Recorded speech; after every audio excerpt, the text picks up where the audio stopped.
There are lots of memes on the internet right now about the election commission being asleep and not waking up in time to do its job. Let me give you an example. There have been some downright inflammatory videos being uploaded by BJP official handles on social media, and the election commission has really dragged its feet and taken its time to actually do anything about it. So let me give you this example. The Election Commission, as of the 7th of May, has ordered Twitter to take down this one particular animated video put out by the BJP Karnataka handle, saying that this is an objectionable post. An FIR had already been registered in the matter. The police had asked Twitter to take down that post 3 days ago, but nothing had happened. And now the EC has asked for it to be taken down. It's inflammatory against Muslims, it's inflammatory against the opposition. And effectively, by the time the EC got around to doing anything about it, the state of Karnataka has already finished voting. So the question is the EC or the Election Commission of India dragging its feet and not doing enough? And what are its powers altogether? These are the questions we're going to answer in this video. Now, the other time this came up is, of course, when the Prime Minister first made his speech in Rajasthan, when he basically said that the Congress party will take all of your wealth and give it to Muslims. He actually used the word. Now, the EC eventually did send a notice, this time for the first time, not to the individual, but to the party leader, Mr. J.P. Nadda. And at the same time, it also sent a notice to Mallikarjun Kharge of the Congress for a particular speech that Rahul Gandhi had also made. Now, this is the first time, while the EC had sought responses from both of them and then has given them since then an extension to respond, this is the first time the Election Commission wrote to the head of the party and not to the individual themselves. So let's actually roll back and ask this question. What can the Election Commission do? What are its powers? Why is it there? And is it really doing nothing right now? All right, let's get started. Now, we are a democratic country. And a democratic country is built, the very foundation of it is a free and a fair election, where every single one of us, irrespective of who we are, what our education levels are, where we live, how much money we have, we are all given the same power to vote without any fear. And it's completely fair. Now, the idea of a free and fair election is built on the back of a strong election commission. Article 324 of our Constitution governs the Election Commission and gives it its powers. Now, let's see what that article says. The Election Commission of India, the ECI, has the powers to run the election for Parliament, to run the election for state governments, for the President and the Vice President of India. It doesn't run the Panchayat and the municipality elections. For that, there's a State Election Commission, which is separate. Let's now take a look at its powers and its functions, right? Right now, we have a 3-member commission. Let me put up their photographs. It's these 3 gentlemen that make up our election commission. There's 1 chief election commissioner and 2 election commissioners. The president, according to the laws, can add more if necessary. So for a long time, we used to actually have only 1 election commissioner. In 1993, there was a decision to add 2 more and to appoint more. Now, fundamentally, it's always been the case, election commissioners have been appointed from the civil services, from the bureaucracy. And they tend to be simply by nature, pleasing of the powers of the day. The appointment process of an election commissioner, and we've had some controversy about this, the election commissioners are appointed by the President of India. But where does the President of India think of those names from? It comes from a selection committee that recommends those names. Now, earlier, there were no specific rules about it, but that matter came up with the Supreme Court, and the Supreme Court said that there would be 3 people who will recommend names to the President for Election Commission. That would be the Chief Justice of India of the Supreme Court. That would be the Prime Minister and the Leader of the Opposition. After that, of course, as you know, the government of the day changed the law and changed it to Prime Minister, Leader of the Opposition, and 1 cabinet minister. So it became a 2:1 sort of category. And since then, even before this election, when they were election commissioners actually appointed, the Leader of the Opposition actually complained that he was not given enough time to even read through those profiles. He was given these profiles and immediately told to give his opinion. And of course, his opinion didn't matter because it was a 2:1 sort of tilt. That is a massive controversy. The other controversy is, of course, one person just without explanation resigned right before the elections. And so the Prime Minister plus one cabinet minister and the leader of the opposition have just appointed 2 out of 3 of these election commissioners. Now, the conditions and the tenure of the term is defined, of course, in the law and set by the President of India.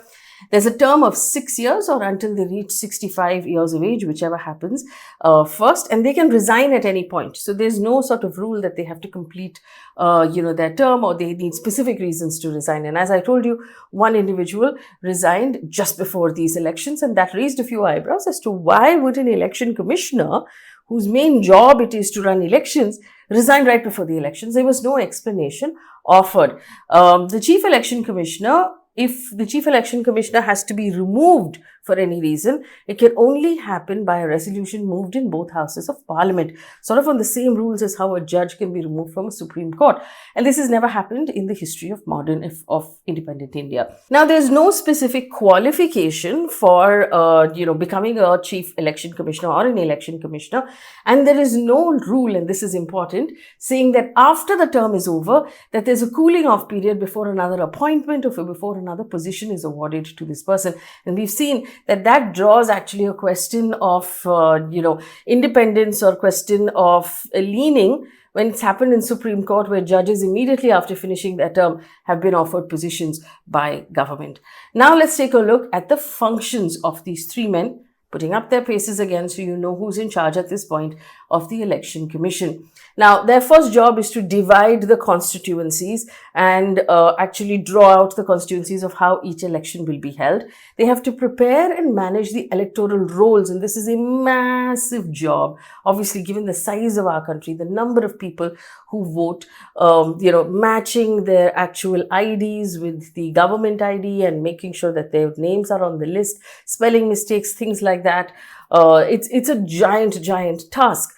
But as we've been hearing in this particular election, lots of people complaining that even though they voted in the past in the same constituency and their family members' names are there, their names are missing from the list. So that electoral roll or that list is managed by the Election Commission. To notify the dates of the election, to notify the actual phases, in how many phases we will vote, that is also the job of the Election Commission. Now again, there's been questions and criticism as to why India is voting in 7 phases when we've managed to vote in 3 phases in the past. Why is it going on for such a long time? Again, an answer that should come from the Election Commission. Also, the schedules, the nomination papers, things like that listed by the Election Commission. Symbols of parties. Now, the fact that in India, if you remember, quick trivia, right? India has symbols for parties because when we started our entire election process in the 1950s, a large chunk of our Indian population was completely uneducated. So how would they know who to vote for if they can't read the name? That's why the symbols were attached so that they can see the symbol and say, okay, this is the person I want to vote for. Now, what would happen if 2 people want the same symbol? If, and they're arguing for the same symbol. We've seen it happen recently also, especially when parties split and they want to know who can use the symbol. Finally, that question gets referred to the Election Commission, and the Election Commission sorts out disputes between parties, decides who gets to use a symbol and recognizes the party itself and the symbol that it is using. So the party has to be recognized and registered with the Election Commission, and the symbol has to be recognized as this party's symbol. It also appoints various officers for elections across the country, and it requests for staff from government, state and center saying, okay, we need these many people to be able to manage an election. Quick trivia point again. Across the world, people have been asking, why is India having an election in the middle of a heat wave? And I remember asking this question as a cub journalist as to why are elections always in the summer? Because it's grueling to have to report from the field. But the reason why we have it in the summer is because it is the only time, weather-wise in India, where every single part of our country is accessible. Not comfortably because we're all dying because of heat, but it's accessible because when it rains heavily, there are portions of the northeast, there are portions that just simply cannot be accessed because of the rains. When in the winter, there are portions in Kashmir and in the hills in the northeast that cannot be accessed because of the cold. So the summer tends to be the only time of the year when the entire country can be accessed at the same time. So really, it is the officers of the Election Commission and the teachers and the staff members who actually go out and do that grueling work that should be admired. Coming back, trivia time is over. They also, apart from appointing officers, the Election Commission defines the Model Code of Conduct.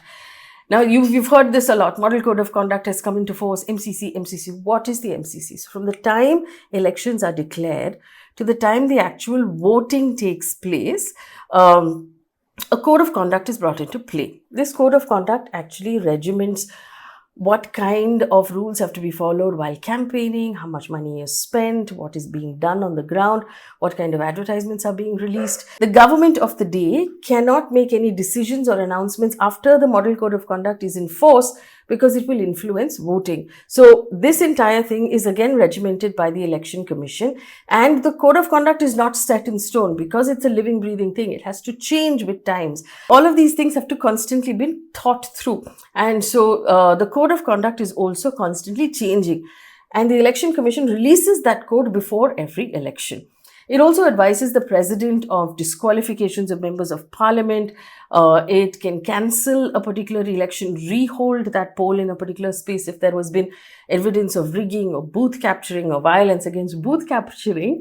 Used to happen a lot when we had paper ballots, because what would happen is there'd be violence. Someone would actually take that entire ballot box that was filled with paper and run away with it, and then it was no longer valid. But now we have boxes and they're not actually just paper that you can run away with anymore. Again, security. So asking for security personnel, actually manning different election booths and things like that. All of this is done by the Election Commission, supervising the machinery of election across the country. And finally, there might be some states or some parts of the country that are currently under president's rule. Not right now, but hypothetically speaking. Can they have an election or not? Again, the Election Commission will decide that and advise the president on whether election can happen in a space like that, or president's rule continues. That is also their job. Now, again, quick trivia point. Once people have voted until counting days, so for example, now if you're voting and counting is only on the 4th of June, the box is sealed with, first tied in cloth, then sealed with wax, and then put in something called a strong room. In one constituency, all the boxes are put in one strong room. That is locked, that is sealed, and that is guarded. And then it's only opened again on voting day. That's ideally how it should happen. Now, let's take a look at what the Model Code of Conduct says. The Model Code of Conduct was brought in on the 16th of March.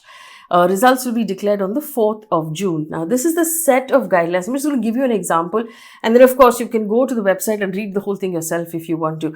An example, and I've chosen these. So, an example of what the Code of Conduct currently says. 1.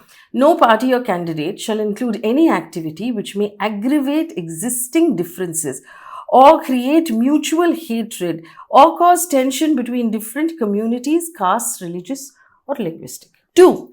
Criticism of other political parties, when made, shall be confined to their policies and program, past record and work. Parties and candidates shall refrain from criticizing all aspects of private life or not connected with public activity. More importantly, criticism of parties and their workers based on unverified allegation and distortion should be avoided. 3. No appeal to caste or communal feelings for securing votes. So, mosques, churches, temples, other places of worship shall not be used as a forum of election propaganda. Now, this has come up a couple of times because the BJP has repeatedly mentioned Ram Mandir, and it's gone up before the Election Commission. Now, there are two arguments here. One is, are they using a temple to get votes? Secondly, are they just pointing out work that they have done? Because remember, it was part of their manifesto. They achieved that manifesto, and now they're saying, hey, we've done this job. So, Election Commission, if I'm not mistaken, has not put out its decision in this manner on this particular point, but this came up. What happens if someone violates the rule? It's not legally enforceable. The Model Code of Conduct is just a model. It's a code that you should follow ideally, because, you should be polite and gentlemanly and, whatever, and not break these rules. But it's not a law so you can't get tossed in jail, for example, for breaking these rules. So As a usual course of action, the Election Commission will send a notice to the individual and ask for a response. So it can send a notice to the political party, to the individual, to the state government, to the central government for violation of codes, and ask for, it can ask for a response as to, hey, this is what you've done. Why have you done this? This is not okay. Sometimes it also puts in a time-bound suspension of the campaigner. For example, during this election itself, Randeep Surjewala of the Congress party was banned for campaigning for 48 hours for making a derogatory comment against BJP MP Hema Malini. Now remember, I just read out a rule where you cannot make personal statements. So he violated that rule. He was suspended for 48 hours where he was not allowed to campaign. In 2014, Azam Khan and Amit Shah were banned from holding public processions to prevent them, from making any more speeches for a certain period of time. That was also by the Election Commission. But we've had different commissioners through the history of this country, and there have been different cases. So I want to give you another example. The Election Commission had barred Bal Thackeray and his candidate, Dr. Ramesh Prabhu, from contesting for 6 years. Both of them. The two were disenfranchised for the same amount of time. You couldn't even vote for 6 years. Campaigning for Prabhu, who had been his doctor, Bal Thackeray had called Muslims names, and he had appealed to Hindus to vote for a fellow Hindu in a by-election of the Maharashtra Assembly. This was back in 1987. Now, there were 3 speeches which led to a ban, and he was banned for 6 years. Also, I want to introduce you to this man, if you're too young to know who he is. T.N. Seshan used to be an election commissioner of India, back in the early 90s. Now, he is known best for his electoral reforms, because when he became the commissioner, he was a tough guy, and he made it a point that all political parties know that he means business. He redefined the status and the visibility of the Election Commission. He identified hundreds of malpractices. He changed the process. He improved the process of voter IDs, of identification. He curbed malpractices in bribing, intimidation of voters, distribution of liquor, using government funds. So, for example, even if you happen to be in power at this point, you're not allowed to use any government machinery, no government helicopter, no government car to do your campaigning. You have to use your own private stuff. For example, the use of places of worship for campaign, appealing to voters on caste or communal feelings. He made really strong rules about this. During the 1999 India general elections, 1,488 candidates were disqualified for 3 years for failing to submit their expenditure accounts under this man. It was reported that he reviewed 40,000 expenditure accounts and disqualified 14,000 candidates for false information. In 1992, the Election Commission cancelled elections in Bihar and Punjab due to electoral issues. So we've had a history of strong election commissioners. Now, if there's no legal enforceability, is there any recourse? The poll commission itself has made it clear that it's not keen, of having sort of harsher punishment for MCC violations. Back in 2013, there was a standing committee instituted on public grievances of law and justice. It recommended making the Model Code of Conduct legally binding under the Representation of People's Act. And at that point, the Election Commission itself was reluctant to do so. So, also, there are a couple of reasons, according to the Election Commission, that this happens. If, for example, it becomes legally binding, then it will go to court. If every matter goes to court, it will completely toss out the election calendar. And you know that Indian elections are such a massive effort. It has to happen carefully within a certain period of time. Otherwise, it just won't make sense. Elections have to be completed in that time frame. And so you need swift action. You can't keep going to court for every matter.